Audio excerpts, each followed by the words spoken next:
Hey guys, warm welcomes to all. இன்னைக்கு நம்ம சேனல்ல என்ன ரெசிபி பார்க்க போறோம்னா ஒரு yummiest mushroom gravy, home style mushroom gravy. வாங்க இப்போ எப்படி செய்யறதுன்னு வீடியோக்குள்ள போய் பார்க்கலாம். ஓகே, ஃபர்ஸ்ட் இந்த mushroom gravy செய்யறதுக்கு என்னென்ன ingredients வேணும்னு பார்த்தறலாம். ஆனியன் ஒரு பெரிய வெங்காயம் நல்லா ஃபைனா சாப் பண்ணி வச்சுக்கலாம். அடுத்து 3 தக்காளி, நார்மல் தக்காளியா இருந்துச்சுனா நீங்க 2 கூட எடுத்தா போதும்.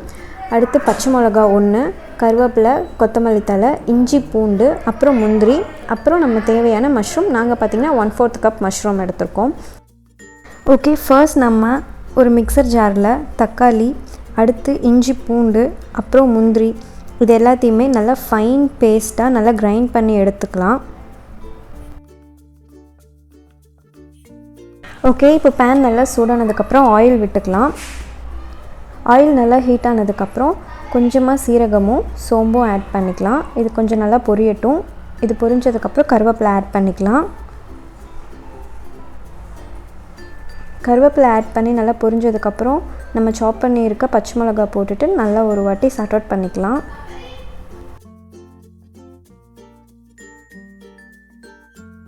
நெக்ஸ்ட் நம்ம ஃபைனாக சாப் பண்ணியிருக்க ஆனியன்ஸ் ஆட் பண்ணி நல்லா சாட் அவுட் பண்ணிக்கலாம். ஆனியன் பார்த்திங்கன்னா நல்ல கலர் சேஞ்ச் ஆகணும். ஓகே, ஆனியன் ஓரளவுக்கு கலர் சேஞ்ச் ஆனதுக்கப்புறம் கொத்தமல்லி தழை போட்டுக்கலாம். அதோட நம்ம சாப் பண்ணி வச்சுருக்க காளானியும் ஆட் பண்ணிக்கலாம். ஆட் பண்ணி நல்லா ஒரு வாட்டி மிக்ஸ் பண்ணி விட்டுடலாம்.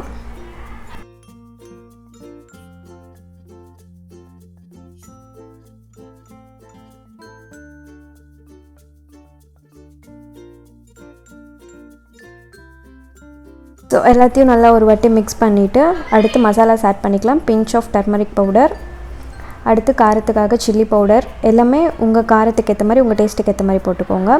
அடுத்து கொத்தமல்லி பவுடர், ரெண்டுமே 1:1 ரேஷியோ தான். கடைசியாக கொஞ்சமாக கரம் மசாலா அதையும் போட்டுட்டு நல்லா சாட் அவுட் பண்ணிக்கலாம். ஓரளவுக்கு சாட் அவுட் பண்ணதுக்கப்புறம் லிட் போட்டு மூடி வச்சிடலாம். கொஞ்சம் கூட வாட்டர் விட வேணாம், பிகாஸ் மஷ்ரூம்லேருந்தே நமக்கு வாட்டர் எக்ஸைல் ஆகும். ஓகே, இப்போ 2 மினிட்ஸ் கழித்து ஓப்பன் பண்ணி பார்த்தோன்னா லைட்டாக அங்கங்கே தண்ணி விட்டுருக்கு. ஸோ இதை அகெயின் நல்லா மிக்ஸ் பண்ணிவிட்டு நம்ம கிரைண்ட் பண்ணி வச்சுருக்க இஞ்சி பூண்டு தக்காளி பேஸ்ட் ஆட் பண்ணிக்கலாம்.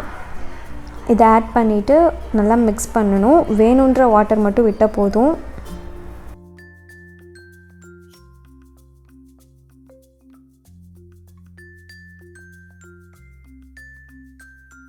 ஓகே, தண்ணி விட்டு நல்லா மிக்ஸ் பண்ணதுக்கப்புறம் வேணுன்ற சால்ட் ஆட் பண்ணிக்கலாம். சால்ட் போட்டு நல்லா மிக்ஸ் பண்ணிவிட்டு லிட் போட்டு அகெயின் மூடி வச்சிடலாம். ஒரு 2 to 3 மினிட்ஸ் கழித்து ஓப்பன் பண்ணி பார்த்தா நமக்கு நல்லா குக்காக இருக்கும் அண்ட் கிரேவியும் கொஞ்சம் திக்காக இருக்கும். ஸோ இந்த ஸ்டேஜில் ஃபைனலாக கசூரி மேத்தி நல்லா க்ரஷ் பண்ணி ஆட் பண்ணிக்கலாம்.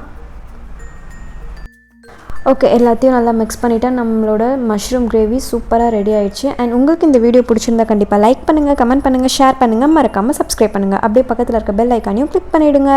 அலாங் வித் உங்களோட ஃபேஸ்புக் அண்ட் இன்ஸ்டாகிராம் டிஸ்கிரிப்ஷன் லிங்க்கில் இருக்குது, அதையும் டச் பண்ணி ஃபாலோ அண்ட் சப்போர்ட் பண்ணுங்கள். தேங்க்யூ.